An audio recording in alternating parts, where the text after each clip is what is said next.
'Cause I'm a fury. Hey, what's going on, y'all? Cause I'm a Fury here. I wanted to put this video out days ago, but I got held up due to work and other things and personal life, and I just wanted to say, tune in later today. Sony is going to do their gameplay reveal, which I'm looking forward to. But overall, I just haven't been really impressed with anything Sony and Microsoft have done to reveal their next generation games and console. And I feel it goes before the pandemic happened. It's just,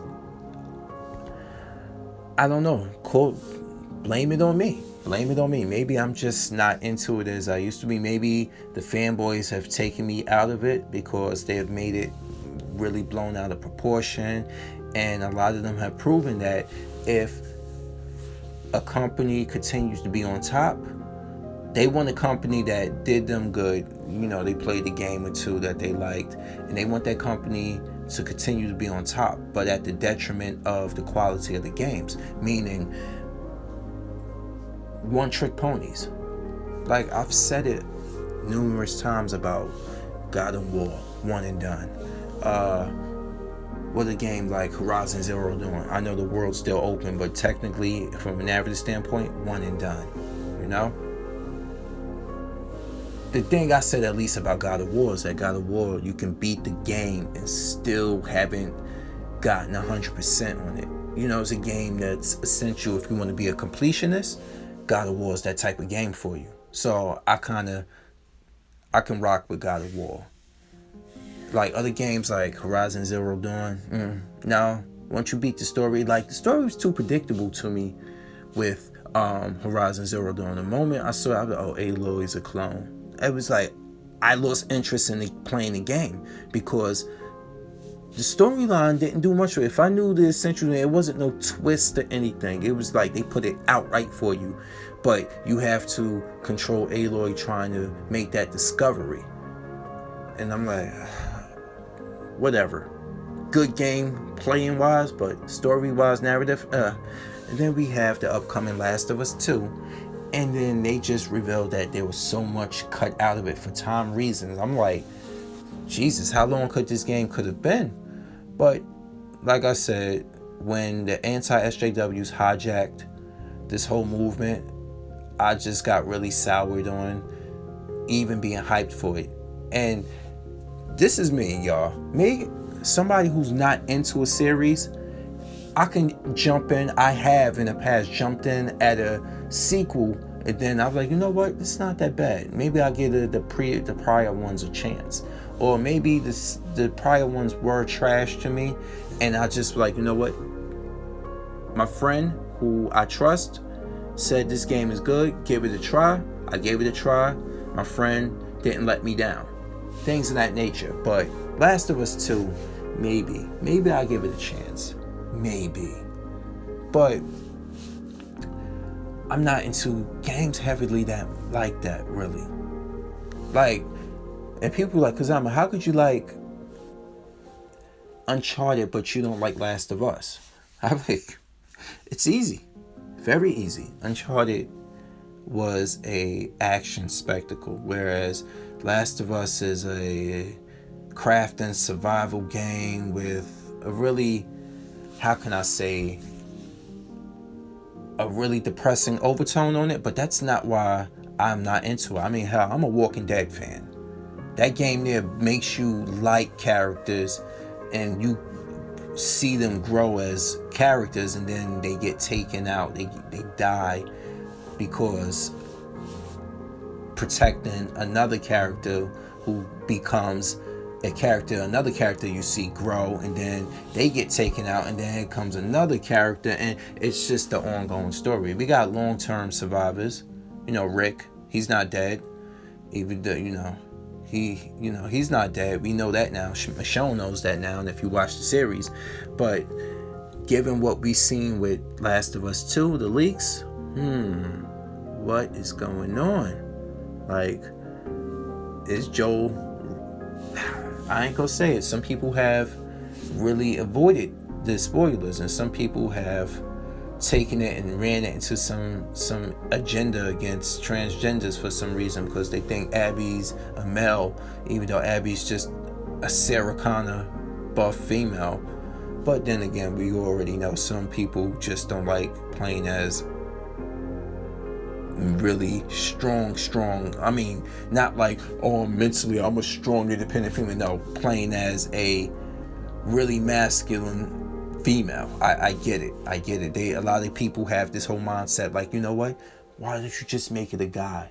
All right? Or maybe you should understand, maybe if I was writing this and I was like, okay, Joel killed Abby's parents. Abby turned herself into a soldier, made herself physically strong enough to exact revenge, but she still wasn't mentally there. And when she realized revenge is not the answer and left her feeling empty, I don't know how it's going to go. I didn't write the story. I just basically hear what people have told me from what they've seen, and I'm making an analysis of how the story could go. I mean, it's much to a detriment if you're with me watching the movie and I'm like, you know what? Hey, it's like this. Oh, this is predictable. Watch either this happen or that happen. That's from years of watching movies. Does it make the movie bad? No. Does it make it less enjoyable? Yes. Because you've seen it coming, and you just, after a while, you're just like, I saw that coming. It was entertaining, but I saw that coming. Versus, this is trash, and I saw that coming. We don't know what gameplay-wise what The Last of Us 2 is going to be. Like, I know the story has been soured on people. We know. We all know that. But anyway, it's games like this where I just don't want to actually just be like, going through the motions of it. I just don't want to go through motions of games like this all the time. You have to balance out your gameplay. You have your fun games. You have like your Nintendo fun games. You have your fighting games. You have your first person shooting games. You have your action adventure games. You have you got different genres to choose from.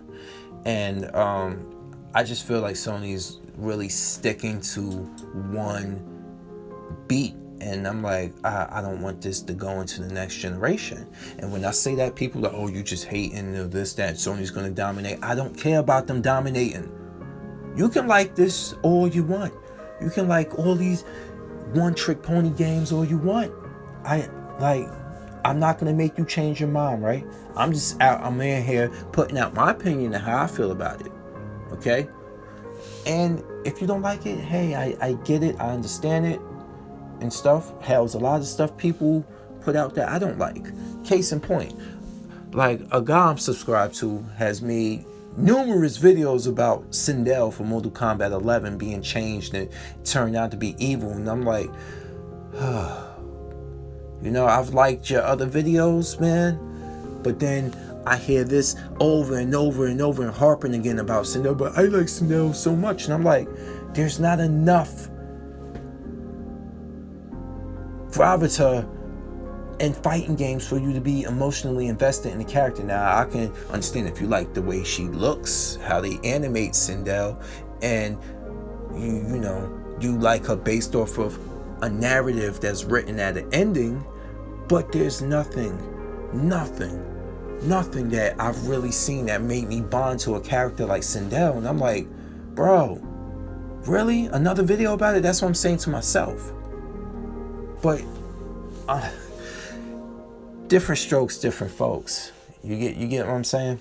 Anyway, back on this whole subject of first person and things of different genres and stuff like that. You know, not everything people hide this whole thing. Well, I'm gonna be critical because I can. You know, these games aren't perfect. I don't have to like everything about them. Yes, we get that. We get that, but sometimes if a tree falls in the forest and no one's around, does it really make a sound? That's the problem. You know, and then you put out a video because people were telling you, like, get over it.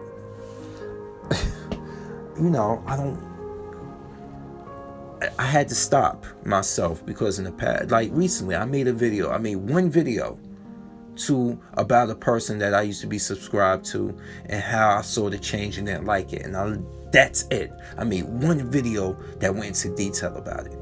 Because in the past, I was really, like, I could not stand Resident Evil 7. Still can't. I think it's a good game, but I think it's a trash Resident Evil game. And I was really just going in on it a lot. And I caught myself like, God damn, let me stop.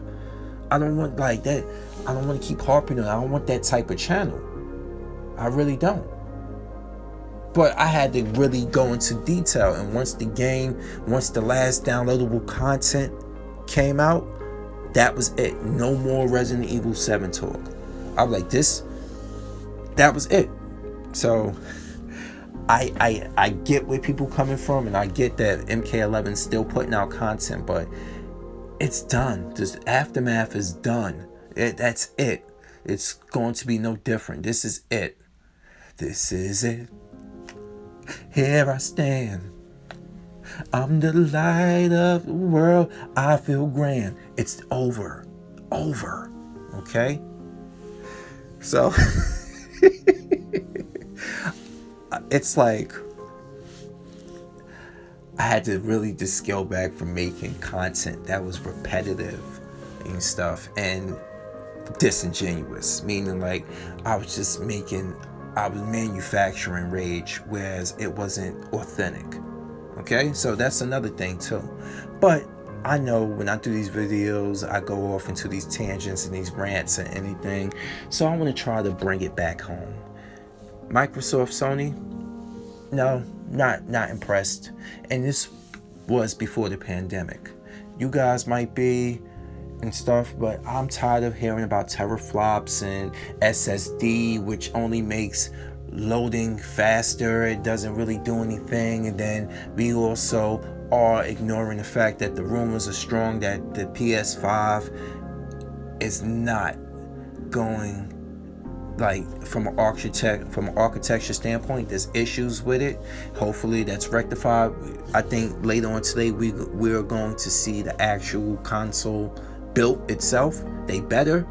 I mean, hell, this shit comes out at the end of the year. It better be built, like well built and well, like, ventilated.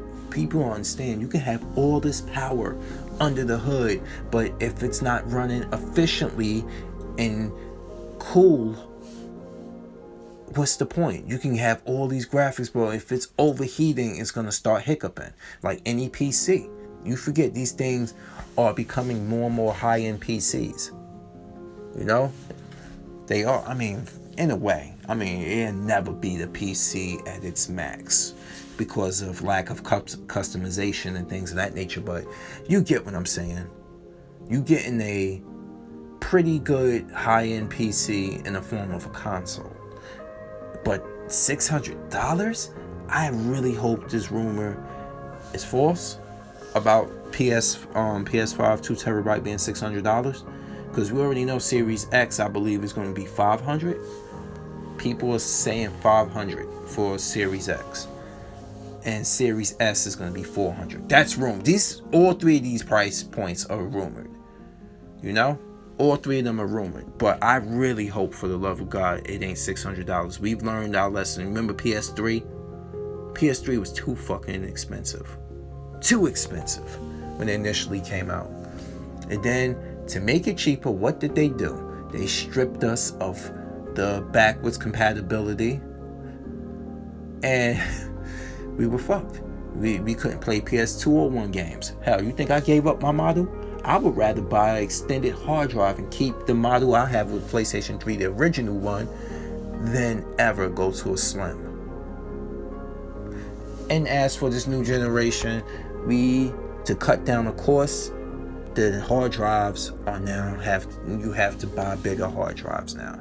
I can deal with that. I can deal with that. To keep the initial price point down, whereas I don't know what's coming out in the release that I'm gonna be interested in, because there's a lot of, we all know, stumbling out the gate with any new console, they don't have a lot of new games out that are good. You tell yourself that they're good because it's new, you got a new console, and these are the only games that's out. But let's be honest with them. Most of launch titles are good to mediocre. Some suck. I don't give a damn what console you play it on. You can hypnotize yourself. You can look up to the sky and let the rain hypnotize you all you want. But most of the games that come out suck initially, or they're good to mediocre, going downward spiral. But I digress. Anyway, because I'm a Fury, I'm here, and now I'm out. Peace.